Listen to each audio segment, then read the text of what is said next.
তো গাইস দেখতেই পাচ্ছেন, এটা আমাদের কারখানা, এখানে আমরা কাজ করি। তো এটা হলো জয়েন্ট, আর এখানে আঁশ মিলাই কাঠের।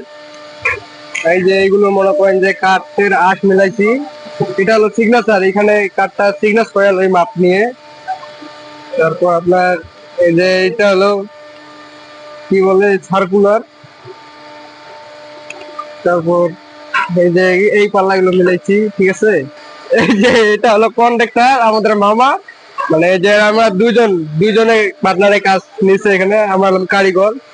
এই যে এটা কারখানা, বিশাল বড় কারখানা। আর এটা হলো বোল্ডার। বোল্ডার, এই যে বোল্ডার, এই যে ফিঙ্গার মারে, ফিঙ্গার, এই যে ফিঙ্গার মারে। আবার এটা এইভাবে জয়েন দেয়। এই যে এইগুলো মনে করেন জয়েন দিয়েছে। তো এই দেখেন পাল্লা, এই যে আমরা পাল্লা বানাইছি, এই যে এগুলো হলো পাল্লা দরজা। তো এরা হলো কারিগর। দেখেন কাম শেষ হয়েছে, গোসল দেওয়া বাদে এখানে গেম খেলতেছে, কেউ এই যে কেউ গেম খেলতেছে, কেউ আবার টিকটক দেখতেছে। এই যে হ্যাঁ, ও গেম খেলতেছে, বুঝছেন।